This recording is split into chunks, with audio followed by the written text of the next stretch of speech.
comienzan a tratar de construir una narrativa bastante desgastada, bastante trasnochada, que por último, en vez de dar alguna esperanza o alguna luz al final del túnel, lo que hace es cansar incluso en sentido de esperanza política a aquellos que van a emitir su voto. Es bastante interesante, pero cómo es que muchos no acaban de quizás dirimir este asunto.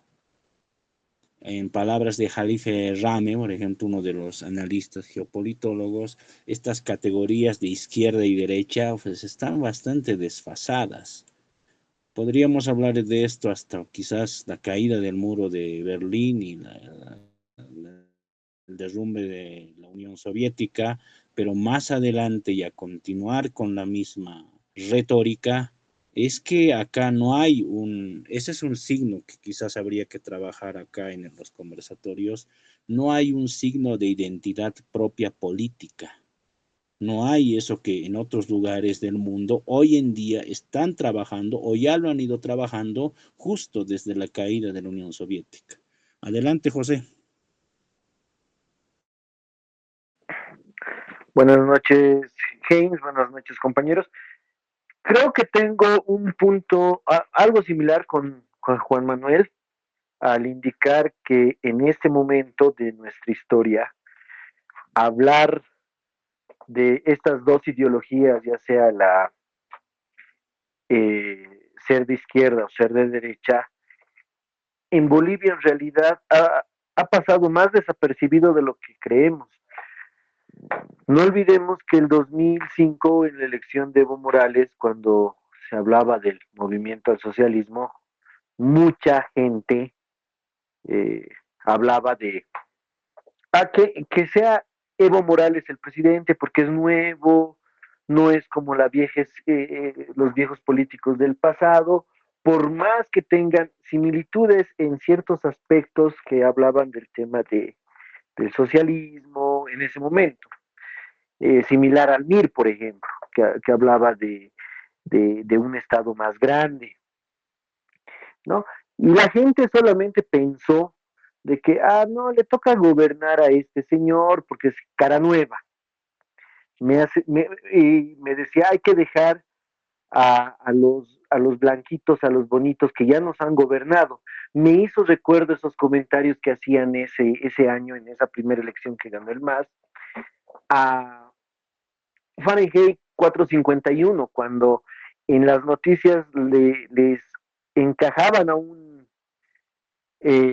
candidato, ¿no? Y las mujeres, bueno, por el tema de la belleza, que es simpático, iban a votar por X candidato. Entonces, en nuestro medio fue al revés, ¿no? Votaremos por este que es el indiecito, el nuevo modelo que pueda gobernar en nuestro país. Entonces, no había una idea arraigada de izquierda y derecha hasta ese momento. Incluso si vamos un poco más atrás, cuando el 94 sale, bueno, el 93 sale electo Gonzalo Sánchez Lozada y el 94 estaba haciendo su investidura, el MIR trajo a Fidel Castro, o sea, trajo a una de estas figuras de, del comunismo a nivel mundial, el cual no fue de mucho agrado de la Embajada de Estados Unidos, incluso no sé si fue del agrado del gobierno de ese entonces del MNR, que hicieron esa coalición con donde salió Gonzalo Sánchez de Lozada, su primer gobierno, pero allí mucha gente vitoreaba, bailaba, gritaba en favor de Fidel Castro, que hoy en día hablar de Castro en Bolivia es hablar de hambre y miseria, por el contexto mismo que tenemos en este momento. Bueno, en ese sentido, hay una fragmentación de la ideología hasta el punto del 2014, donde ingresas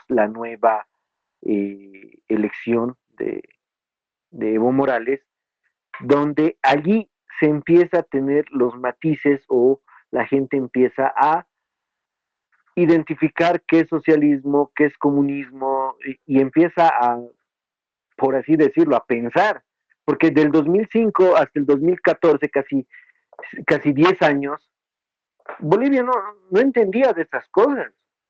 Básicamente estamos entendiendo después del 2014 que tuvo crisis Venezuela y posterior a ello, el 2016 quiso tener la reelección de Evo Morales, recién empezaron a hablar de qué es socialismo, qué es comunismo, qué es derecha, qué es izquierda y ahora que está de moda el liberalismo.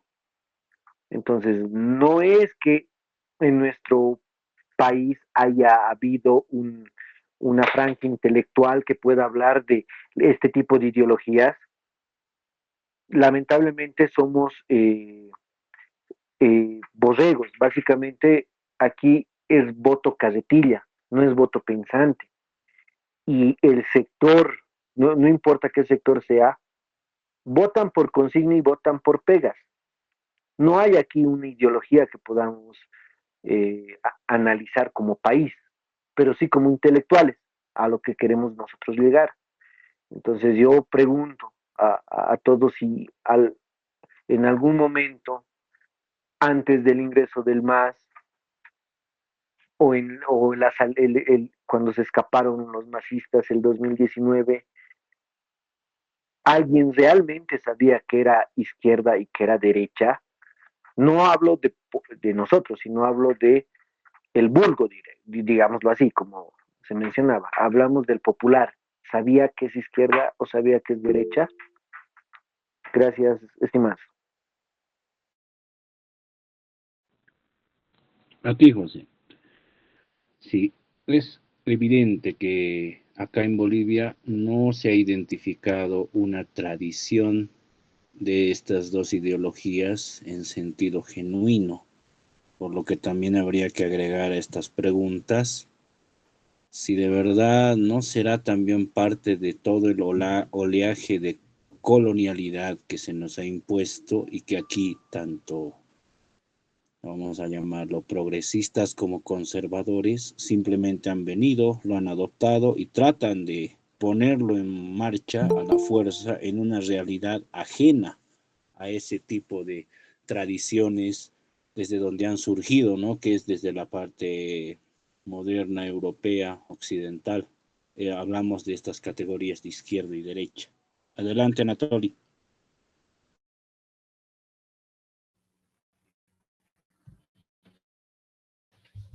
Hola, compañero Hayes, ¿me escucha? Perfectamente. Eh, bueno, quisiera diferir con la anterior apreciación del compañero Strelli. Eh, Evidentemente no teoriza sobre estos conceptos de derecha e izquierda. Ellos no se nutren de referentes como David Ricardo, Adam Smith. En ese tiempo el pueblo tenía otras prioridades, como por ejemplo sobrevivir al régimen neoliberal. Lo de la teoría más materias primas. Nosotros no somos Francia, no somos Inglaterra, nosotros no hemos innovado a nivel tecnológico y por tanto nuestro destino histórico siempre ha sido ser parte de la suministro de materias primas.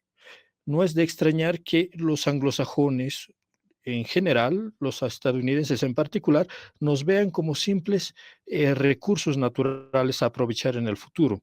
No recordemos, por ejemplo, en la llamada marcha por el Tibnis, la cantidad de fundaciones, ONGs que intervinieron ahí para que no se hiciera una carretera que en términos de desarrollo le hubiera servido al país.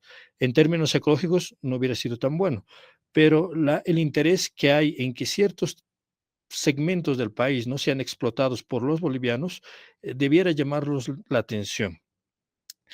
Eh, Más adelante haré alguna intervención más. Muchas gracias.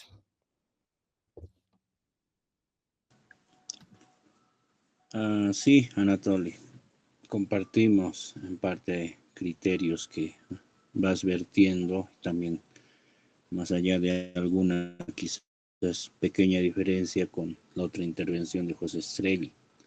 Decíamos que no hay en sí una tradición.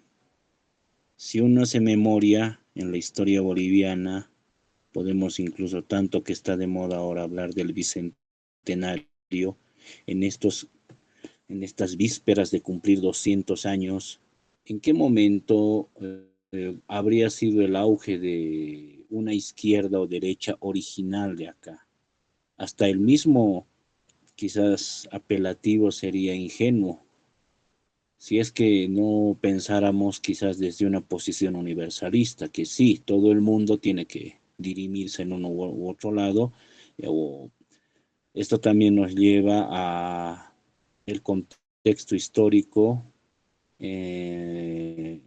post Segunda Guerra Mundial, en el que la Guerra Fría tenía dos frentes, y si uno lo podría posicionar desde lo que es el ámbito de la ideología, podríamos decir, sí, los de derecha son los que están con el capitalismo, los de izquierda son los que están con socialismo, encabezados uno por Estados Unidos, el otro por la Unión Soviética. Podría ser una vena de interpretación.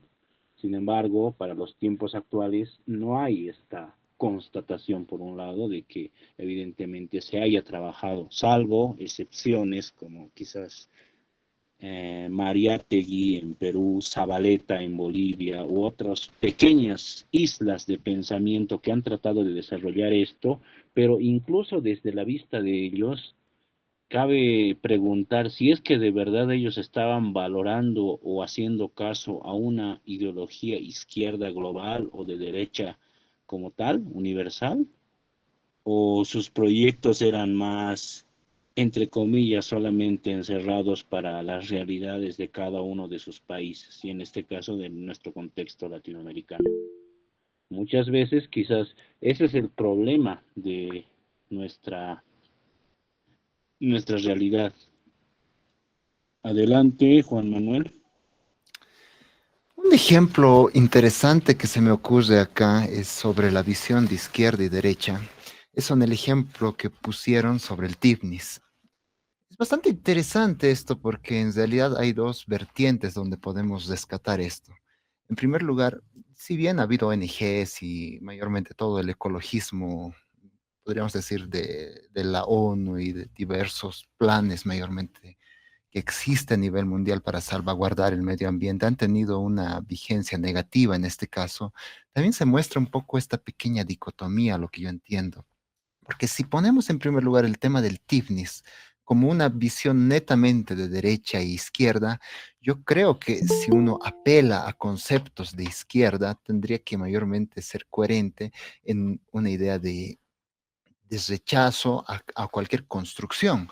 ¿Por qué? Porque básicamente, ¿cuál era el pedido del Tifnis en ese momento? Era simplemente alejarse de este concepto tal vez bastante predominante dentro de una lógica neoliberal que era la idea de las FES, o sea, esa función económica social, controvertido artículo 300 de nuestra Constitución que habla mayormente de un uso necesario y funcional y económico de la tierra y mayormente, ¿qué significaba? Mayormente la erradicación completa y absoluta de cualquier idea de indígena que podría existir y transformarlo todo bajo un campesinado con tintes neoliberales. Parece interesante cómo este tema y este debate puede distinguirse en la actualidad aún, porque creo yo que si bien algo que ha habido en esta nueva izquierda del siglo XXI, posmoderna, es que ha sabido acuñarse muy bien con conceptos capitalistas, ha sabido absorber muy bien conceptos neoliberales. O sea, la idea de un fortalecimiento económico, la idea de un progreso hacia una formación más